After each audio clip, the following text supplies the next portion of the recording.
Bismillahirrahmanirrahim. Bismillah wa bihamdih. Assalamualaikum warahmatullahi wabarakatuh. Alhamdulillah. Alhamdulillahi wahdah. Alladzi bi ni'matihi tatimmus shalihat.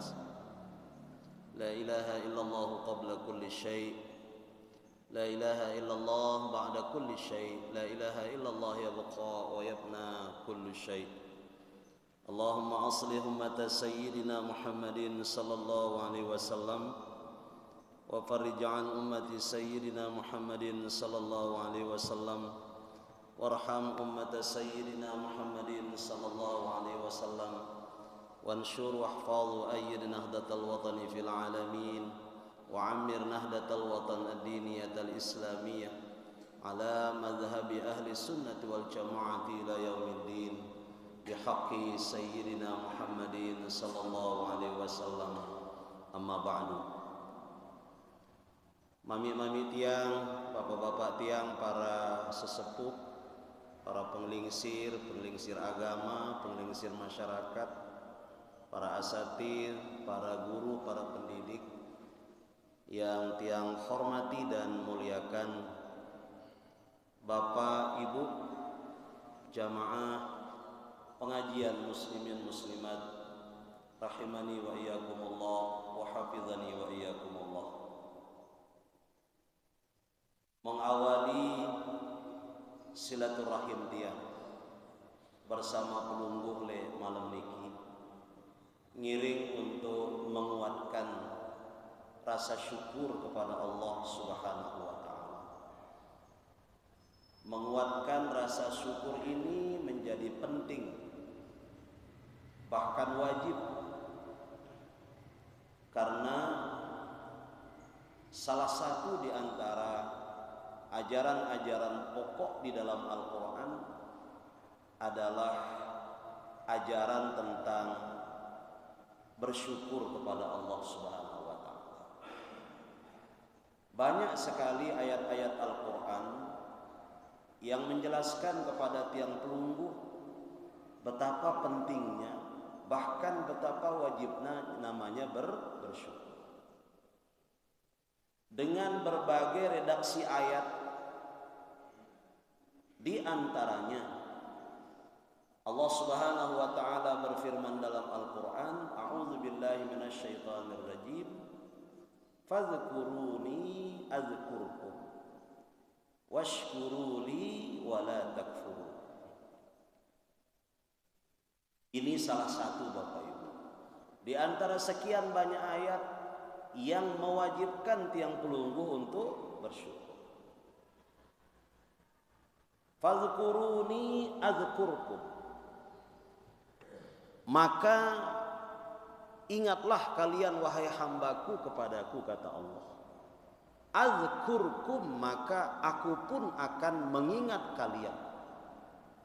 Washkuruli wala takfurun, dan bersyukurlah selalu kepadaku, serta jangan sekali-kali kalian kufur. Kalau kita lihat dan pahami ayat ini, Bapak Ibu, paling tidak ada dua pesan penting yang Allah sampaikan dalam ayat ini. Yang pertama, pesan pentingnya adalah fadhkuruni adzkurkum. Ulama sebahagian memberikan penafsiran dari kata fadhkuruni itu bitta'ah. Fadhkuruni bitta'ah adzkurkum bil ma'unah. Hambaku, ingatlah kalian selalu kepadaku dengan senantiasa taat kepadaku.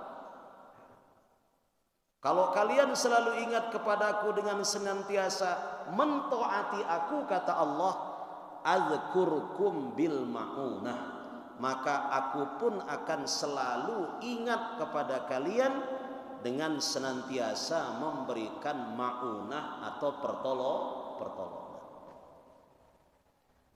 Butuh tiang pelungguh pertolongan Allah? Selalu Bapak Ibu. Kita tidak pernah tidak butuh namanya pertolongan Allah dalam keadaan apapun. Bahkan kalau dalam diri seorang hamba Allah yang beriman tidak ada rasanya butuh kepada pertolongan Allah, itu bahaya.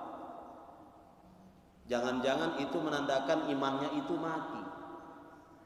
Orang beriman yang punya keimanan yang hidup dalam hatinya mesti selalu membutuhkan ma'unah Allah, mesti selalu butuh akan pertolongan Allah dalam keadaan apapun. Mau keadaannya baik-baik saja, apalagi keadaannya tidak baik. Contoh, alhamdulillah wa syukurillah, makin niki keadaan pelunggu samiti yang baik. Alhamdulillah. Kondisi kita aman, damai. Semua keperluan dalam hidup kita dikasih kita sama Allah.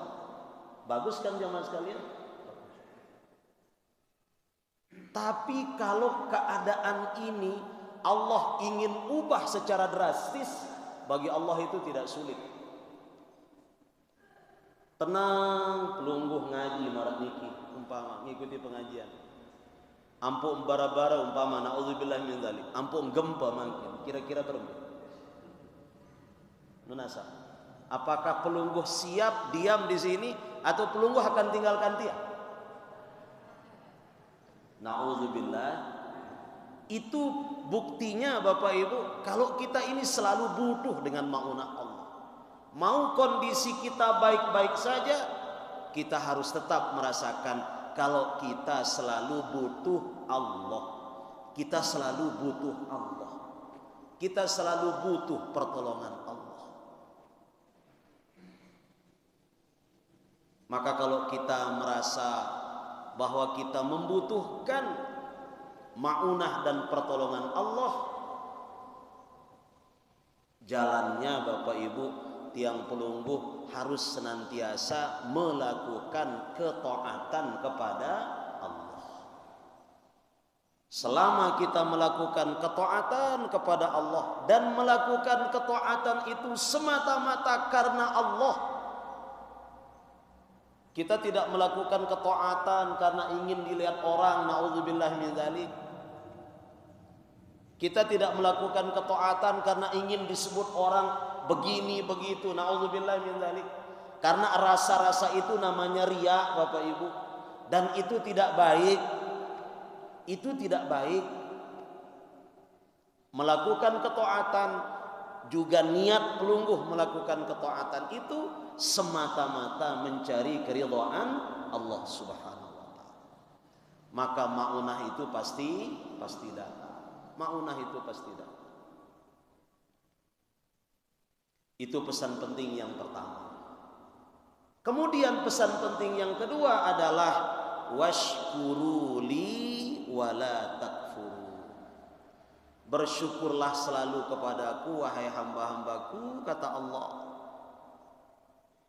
Dan janganlah kalian kufur kepada nikmat yang aku beri.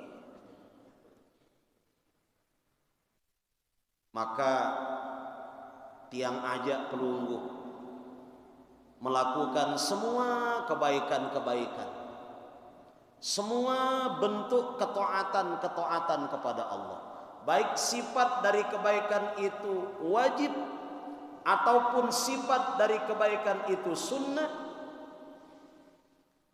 Maka mari melandasinya dengan rasa syukur. Yang ngiring bermajelis marak niki Bapak Ibu, landasi dengan rasa syukur. Syukur pelungguh samiti yang masih diberi umur.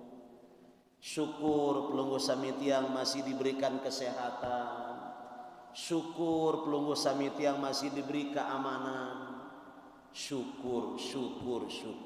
Melandasi semua ketaatan dan kebaikan dengan landasan syukur.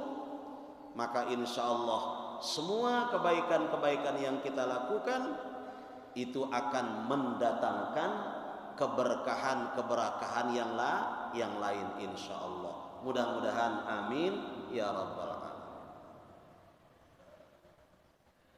Lebih-lebih bapak-bapak dan ibu-ibu sekalian, kemarin saja kita sebagai bangsa Indonesia sudah merayakan kemerdekaan dari negara kita 79 tahun merdeka. Alhamdulillah. Dan kita berdoa bapak-bapak dan ibu-ibu keluarga Tiang Senamia, mudah-mudahan nikmat kemerdekaan ini selalu terjaga dan terpelihara ila yaumil qiyamah. Jangan hanya kita yang menikmati kemerdekaan ini. Tiang Pelungguh memiliki anak, memiliki cucu, dan seterusnya dan seterusnya. Mudah-mudahan bidadari anak cucu Tiang Pelungguh juga nanti bisa menikmati namanya nikmat kemerdekaan. Mudah-mudahan nikmat kemerdekaan ini Allah jaga bagi kita bangsa Indonesia ila yaumil qiyamah. Mudah-mudahan amin amin ya rabbal alamin. Lalu apa yang kita lakukan?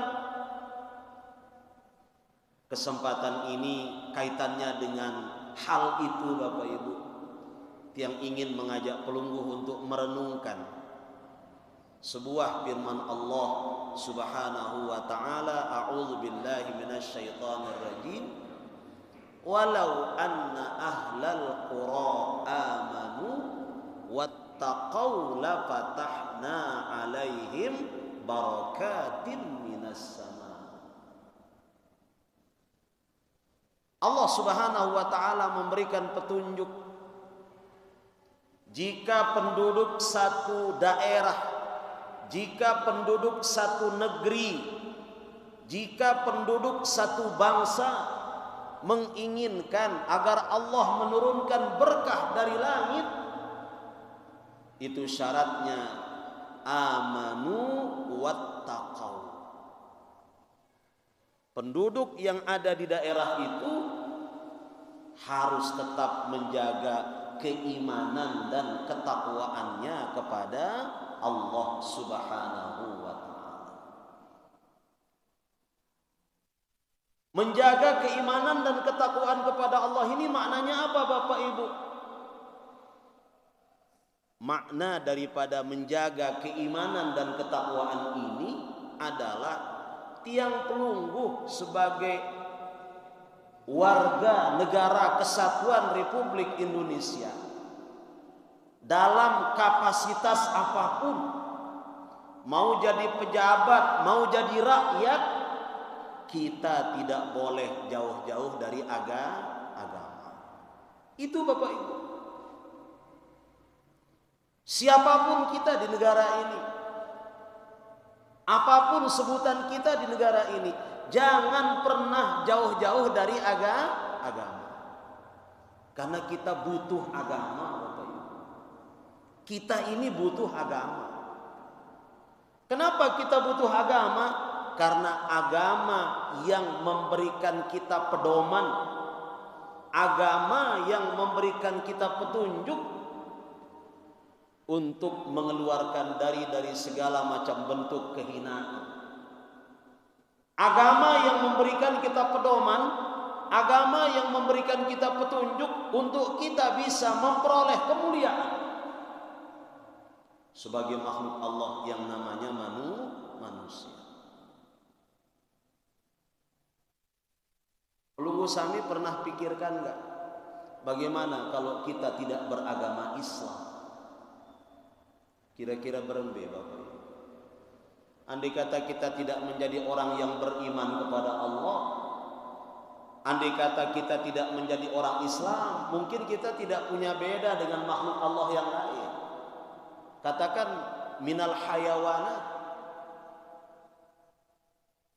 Orang walaupun mengatakan diri beragama Islam juga, kalau keislaman dan keimanannya rendah, ampura. Kadang-kadang dia juga ya lebih banyak mengikuti keinginan hawa nafsunya daripada mengikuti suara keimanannya. Apalagi kalau manusia itu tidak namanya beragama. Agama diturunkan oleh Allah, dibawa oleh para nabi dan rasul, itu di samping tujuannya untuk menguatkan akidah tauhid, selanjutnya adalah mengeluarkan manusia dari kehinaan. Mengeluarkan manusia dari kehinaan. Agama memberikan pedoman, agama memberikan petunjuk. Petunjuk agama diikuti oleh kita orang yang beragama, maka pasti kita akan mendapatkan kemuliaan. Nunasa saajah tiang pelungguh salak kena niki sai. Agama kan. Lamun dek beragama dengan dek nara arn kanggo dek kanggo selapung kanggo wah. Lamun mele gawe jak kanggo wah. Lamun dek mele gawe jak ndek kanggo wah. Lamun dengan dek beragama. Tapi kalau kita beragama kan bukan keinginan hati yang menjadi hukum. Ada petunjuk namanya Al-Quran, ada petunjuk namanya hadis. Al-halalu bayyinun wal haramu bayyinun, katanya di dalam hadis. Yang namanya halal itu jelas dalam agama, yang namanya haram juga jelas dalam agama. Jadi tidak ada yang samar-samar. Agama juga mengajarkan ada yang namanya pantas, ada namanya tidak pantas. Siapa yang mengajarkan tiang pelungguh pantas tidak pantas? Agama. Makanya kalau kita berbicara dari konsep agama pada tataran minimal, itu kan ada namanya konsep akidah, ada namanya konsep syariah, ada namanya konsep akhlak. Itulah agama Islam. Ada namanya konsep akidah. Konsep akidah atau ajaran akidah merupakan pondasi. Asyhadu an la ilaha illallah wa asyhadu anna Muhammadar Rasulullah. Itu pondasi. Akidah kita mengajarkan kepada kita bahwa kita hanya mengakui dan mengimani hanya Allah sebagai Tuhan yang boleh disembah. La ilaha illallah wahdahu la syarika. Allah Subhanahu wa taala itu Tuhan satu-satunya yang boleh disembah dan tidak ada sekutu baginya. Di dalam mengimani Allah diajarkan pula tiang pelungguh dalam konsep akidah, namanya mengimani Allah dengan sifat-sifat wajib, mengimani Allah dengan sifat mustahil, mengimani Allah dengan sifat jaiz. Itu namanya konsep akidah. Jadi berakidah juga harus ada konsepnya, Bapak Ibu. Tidak bisa kita mengatakan sadu sidali Allah Ta'ala jadi nenek, sadu percaya engkau Allah Ta'ala jadi nenek, lalu kemudian selesai sampai di situ. Tidak. Konsep pelungguh percaya kepada Allah itu seperti apa? Oh, entan kesaduan dengan Allah Ta'ala, percaya ke sifat-sifat wajib anu desida Allah, percaya ke desida Allah berduin sifat mustahil, yakin percaya ke desida Allah berduin sifat jaiz. Itu namanya konsep ajaran akidah. Begitu pula ketika kita meyakini wa asyhadu anna Muhammadan Rasulullah. Kita yakin bahwa Nabi Muhammad adalah utusan Allah. Kenapa Nabi Muhammad Allah tunjuk menjadi utusan? Karena beliau adalah makhluk yang mulia.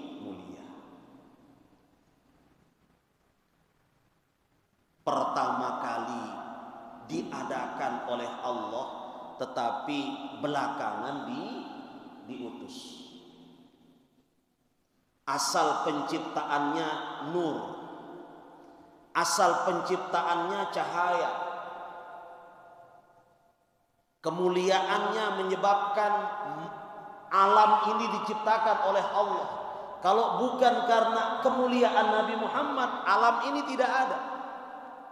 Kan begitu kata Allah dalam hadis qudsi, laulaka ma khalaqtul aflah.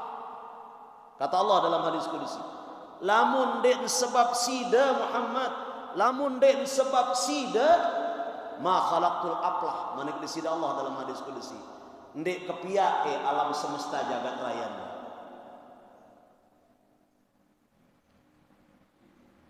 Karena Allah memberikan kemuliaan kepada Nabi, maka Allah menjadikan Nabi sebagai makhluk yang mulia, dan Allah menjadikan beliau sebagai utusan.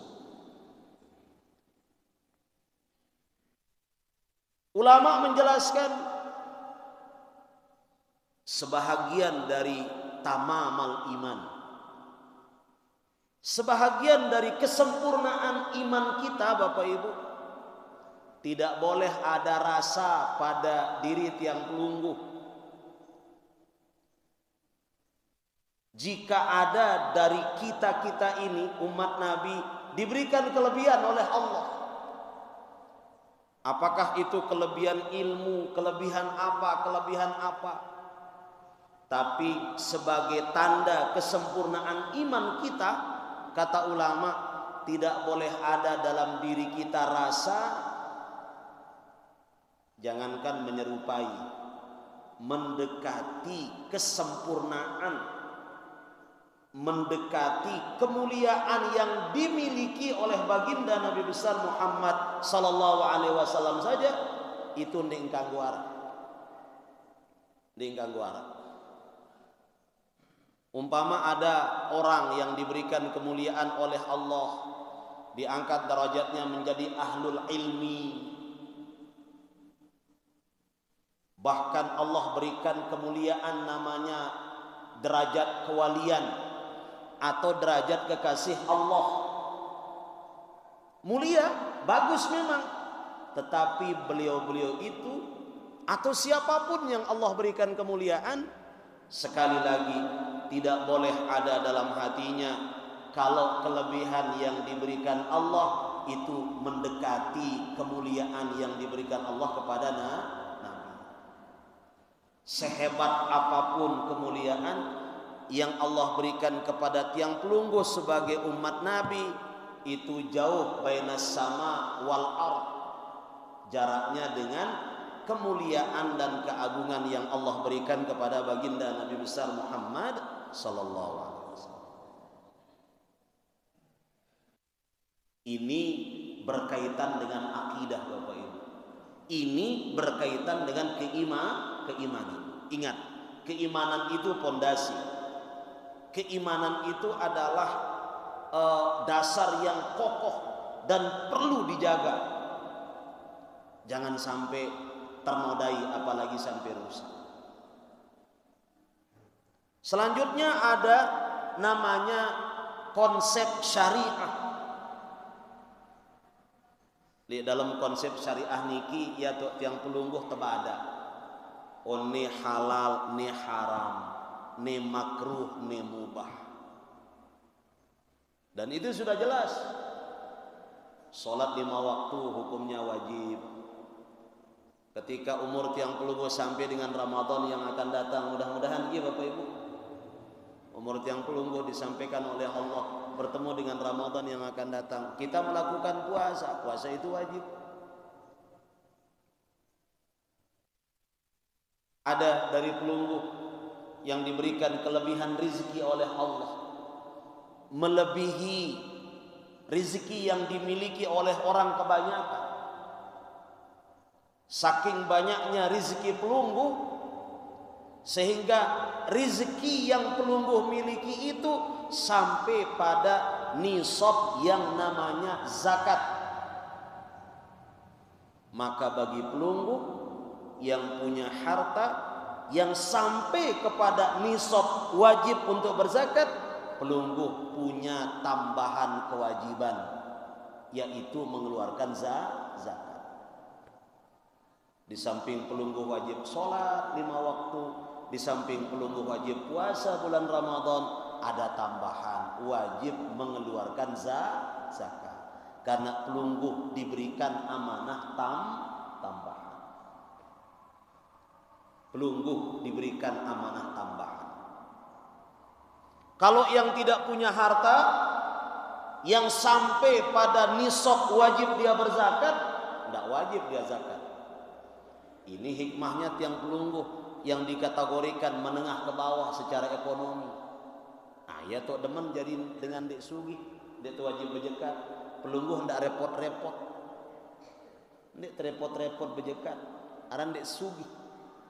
Nah, yang wajib zakat, ya dia wajib mengeluarkan zakat. Yang kedua juga ketika kita memiliki kelebihan rezeki, pelunggu sami tiang juga diwajibkan untuk menunaikan ibadah haji. Lamun dia mampu, dia kewajiban. Dalam Al-Quran Allah berfirman, A'udzubillahi minasyaitonirrajim, walillahi 'alan nasi hijjul baiti manis tata'a ilaihi sabila. Istata' manis tata', siapa yang mampu itu yang wajib berhaji. Dan dalam masalah ini Bapak Ibu, dalam masalah ini, di samping orang-orang yang diberikan harta yang sampai jumlahnya mereka sampai kepada kadar nisab zakat, mereka bukan hanya berkewajiban untuk berzakat, tetapi mereka juga berkewajiban untuk mempelajari bagaimana ketentuan-ketentuan dalam berzakat. Ampura bapak-bapak dan ibu-ibu sekalian, pelunggu sami tiang yang kebetulan diberikan kelebihan rezeki oleh Allah sehingga pelunggu sampai pada kewajiban zakat, wajib bagi pelunggu mempelajari fikih namanya babuz zakat. Wajib. Jadi bukan hanya kewajibannya berzakat, tapi mempelajari bagaimana menunaikan zakat yang benar juga wajib dipelajari. Pelunggu boleh cari ustadz yang pelunggu percaya, cari tuan guru yang pelunggu percaya, khusus ngaji bab zakat, itu wajib. Menasang ustadz, menasang tuan guru. Lah, ini kan kebetulan arah amanah Allah Ta'ala lek tiang ini. Amanah apa? Amanah harta. Terus angka berbicara ente ustaz, tuan guru sugulang zakat agar sak kena. Itu wajib. Wajib Bapak Ibu. Bagaimana namanya nisab? Bagaimana namanya haul? Bagaimana cara pengeluarannya? Itu kan ada itu babnya. Sehingga nanti pelungguh di dalam mengeluarkan zakat itu tidak salah sasaran. Tidak salah sasaran. Karena orang kalau tidak paham caranya menunaikan kewajiban, besar kemungkinan loh cara dia mengeluarkan atau menunaikan kewajibannya menjadi salah, menjadi keliru. Konon ada ceritanya seorang pengusaha,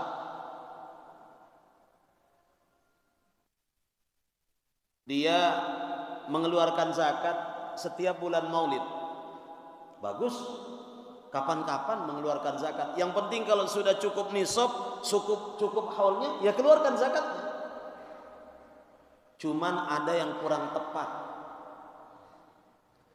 Dia ngundang orang ke rumahnya membaca Maulid Nabi. Yang diundang ini dengan tidak melihat status sosialnya, apakah dia miskin atau kaya. Dia ngundang ratusan orang. Lalu kemudian setelah puasa datang bagi 6 amplop. Bagi 3 amplop. Akhirnya karena dia sering begitu, apa maksudnya bagikan amplop ini kan gitu. Terbongkarlah pembagian amplop yang dilakukan oleh pengundang ini, sesungguhnya niatnya membagi zakat. Tapi yang dibagikan itu bukan hanya fakir miskin, banyak juga guru negeri yang hadir, banyak juga PNS yang hadir, bahkan kadang-kadang keluarga yang menjadi tanggungan dia. Nah, ini kan salah satu contoh cara pembagian zakat yang tidak tepat. Makanya penting pelungguh-pelungguh yang diberikan amanah harta sehingga pelungguh wajib berzakat itu mempelajari zakat itu secara khusus. Belajar zakat itu secara khusus supaya cara pelungguh menunaikannya menjadi benar. Silahkan sekali lagi, pelungguh bisa mencari asatid yang pelungguh percaya, pelungguh bisa mencari tuan guru yang pelungguh percaya. Ibarat dengan kuliah yang mungkin 2-3 kali pertemuan lah. Zakat apa yang pelungguh wajib keluarkan, kata tuan guru umpama, kan kebetulan berduit yang usaha tuan guru. Apa usaha Anda? Nanti dijelaskan kan gitu. Modal tiang sekian, sekarang tiang dapat sekian, tambahan ada aset begini, ada ini, ada ini, ada ini. Nah, nanti kan akan dijelaskan bagaimana menghitung zakatnya dan bagaimana mengeluarkan zakat. Pelungguh sami tiang yang akan berangkat menunaikan ibadah haji. Kapan kita wajib mempelajari babul haji dalam fikih?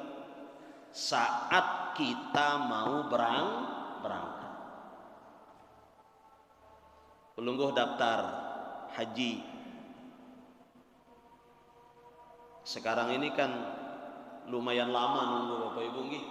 Lama sekali orang nunggu, tapi kita doakanlah mudah-mudahan semua keluarga kita yang sudah mendaftar itu semuanya bisa berangkat menunaikan ibadah haji.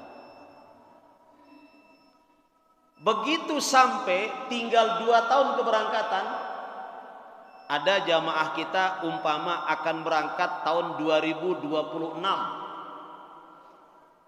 Maka dari sekarang 2024 itu wajib dia mulai belajar tentang haji. Wajib dia mulai belajar tentang haji. Karena dia mau berangkat tinggal 2 tahun. Tinggal 2 tahun. Maka yang akan berangkat tahun 2026 mulai 2024 wajib dia belajar haji. Wajib dia belajar manasik haji.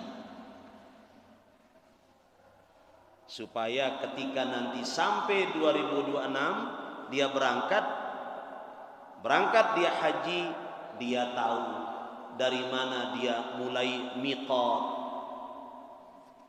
Lalu kemudian kalau dia sudah miqat, apa saja namanya mawani'ul ihram, apa yang perlu dia jaga diri ketika dia tawaf, dari mana dia mulai, bagaimana caranya selama dia mengelilingi Ka'bah tawaf.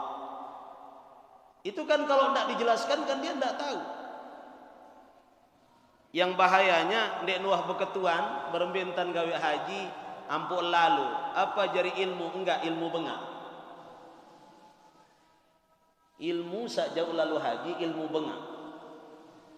Bengak tele ruang hotel seatas lalu. Bengak tele Masjidil Haram sak luas lalu. Ilmu bengak. Nek ketahuan tan gawe rukun aran tawaf dengan jak tawaf fokus bejulu ni jak muter tok bengan meni doang tan tawaf berembentan kena tawaf. Kalau dia tidak pernah mempelajari haji itu sebelum keberangkatannya, ulama mengatakan 2 tahun sebelum keberangkatan calon haji harus sudah mempersiapkan diri dengan mempelajari manasik haji. Bukan 2 minggu sebelum keberangkatan, 2 tahun sebelum keberangkatan. 2 tahun mulai belajar, bukan 2 tahun belajar sebentar terus hendak lagi, terus belajar. Sehingga sampai keberangkatan betul-betul matang ingatannya, kuat, karena dia sudah belajar 2 tahun. Ini bapak-bapak dan ibu-ibu sekalian. Nah, tiang pelungguh yang tidak akan berangkat haji tidak wajib belajar tentang haji. Apa yang wajib kita pelajari? Sholat, karena memang sholat kewajiban semua. Kalau sholat kan tidak melihat kaya miskin tua muda. Pokoknya Islam, akil balik, wajib sembahyang. Maka semua umat Islam wajib mempelajari sholat. Sebagaimana puasa. Puasa kan tidak melihat kaya miskin Bapak Ibu, tidak melihat tua muda. Sama.